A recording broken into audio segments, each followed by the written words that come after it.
This was Melbourne before February 6th. 64 days later, last week, this is Melbourne today in terms of access to ADSL. Go to Brisbane. This was Brisbane before February 6th.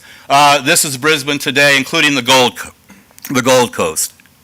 So, these are the kinds of things that can be done if a regulator cares about the consumer and doesn't care about abstract models and abstracts this and abstracts that and exercising arbitrary and capricious power so that he can decide how an industry ought to unfold and so that he can micromanage an industry, taking the place of a board and the management. And so he may have done that before. He's not going to do it now. We're going to do everything we can, and we have been for 34 months, to keep the regulator at bay. Sometimes we win, sometimes we lose. You never win them all. But one of the things that has to be done in this country is the regulator has to be reined in. Graeme Samuel and the ACCC, Graeme Samuel is a rogue regulator. The ACCC is a rogue regulatory body. It's a rogue regulatory body because it does not follow the policy guidance of the government. It didn't follow the policy guidance of the last government. It doesn't follow the policy guidance of this government. So people in this country have to make a choice. Are they going to live by the market? Are they going to live by investment? Are they going to live by elected officials? Or are they going to live by an unelected commission called the ACCC? Next thing I want to do is talk about it's not just fixed line, it's not just ADSL, it's also what's happening in the 3G, in the wireless space. This is a coverage map for NextG broadband wireless. It's 14.4 megabits of network speed. We now have over 7 megabit handsets and turbo cards for computers. It's going to go to 22 megabits at the end of the year and going to 21 megabits and 42 megabits in 2009. Now, this exists. This exists because we spent $1.1 billion of our shareholders' money, not a cent of taxpayers' money. We went out and we dug holes and we strung cable and we put up antennas. We made things happen by spending money. That's how you compete. That's how you innovate. And we now have the world's largest, fastest, most advanced wireless broadband network there is.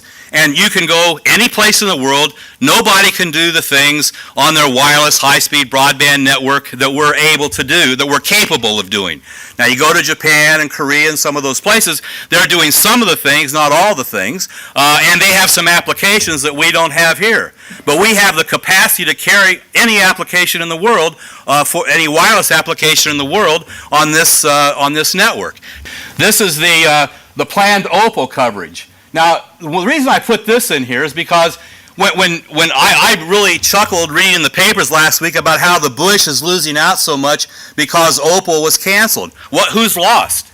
I mean, and this doesn't count, what Hutchison's doing. This doesn't count what Vodafone's doing. This doesn't. I'll show those in a second. But if you just look at the Opal coverage, there's no place Opal's covering that isn't being covered now by NextG and ADSL, Telstra alone. Telstra alone. It was a complete overbuild.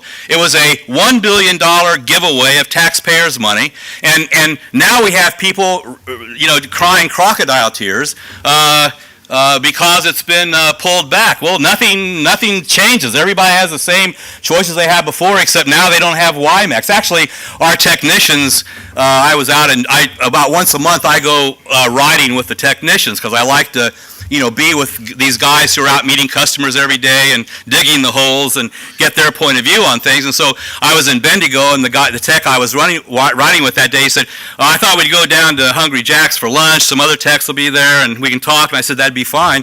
So we went down there and had lunch. And so this guy looked at me and said, how in the hell did you guys lose that Broadband Connect bid?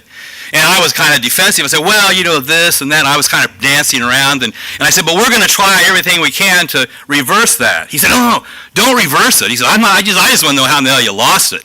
He said, but don't reverse it. He said, we want WiMAX to be deployed out here because once they do that, they'll know what shitty really is.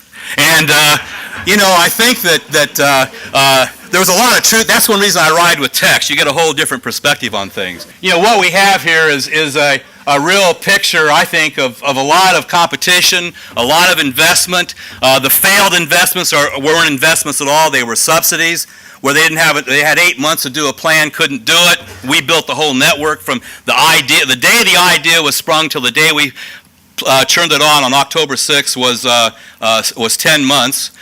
So, what we're talking about here is spending money, having engineering talent, having know-how, digging holes, making things happen. That's the way you have competition and innovation in telecommunications or in any business sector. You don't do it by sucking up to a minister, by jumping in bed with the ACCC, by hiring PR guys as senior executives, not engineers. It's not the way the world works.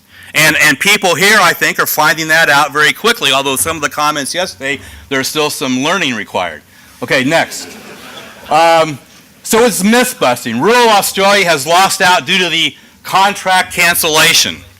What's really happening? What's really happening is rural Australia is receiving better coverage from Telstra and Vodafone than that proposed by Opal. It's just fact. Next one. Telstra has a monopoly in the bush.